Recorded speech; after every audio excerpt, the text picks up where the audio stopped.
The federal government has issued a final warning to the state's shipbuilders. Shape up or ship out, as it sends in a salvage mission to deal with productivity delays and cost blowouts in the air warfare destroyer program.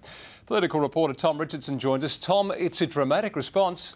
Yeah, it is, but it follows the latest review detailing structural and systemic issues with the $8.5 billion AWD program. Scheduled delays, cost overruns in the hundreds of millions.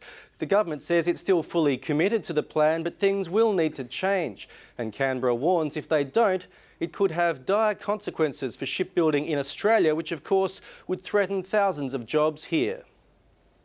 If we can't fix this, that is something that will be certainly in jeopardy, because I don't believe the government will support an enterprise that cannot deliver productively.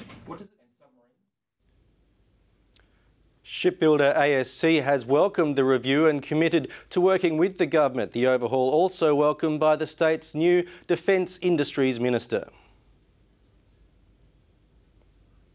We'll seek to improve shipbuilding productivity at the air warfare destroyer shipbuilder ASC and its subcontractors. It will include the urgent insertion of an experienced shipbuilding management team into ASC.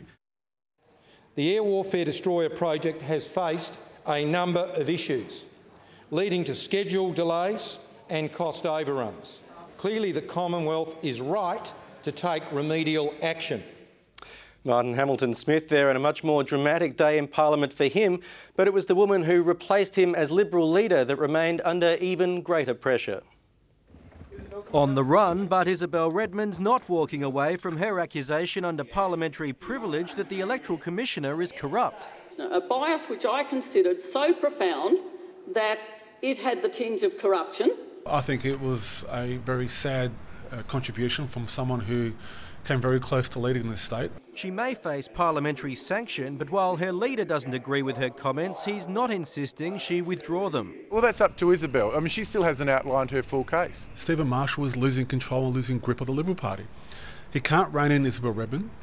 He's lost Martin Hamilton-Smith. A defection the government flaunted in question time. We are one. We are one, Mr. Speaker. We are one. We are one. And now we are many.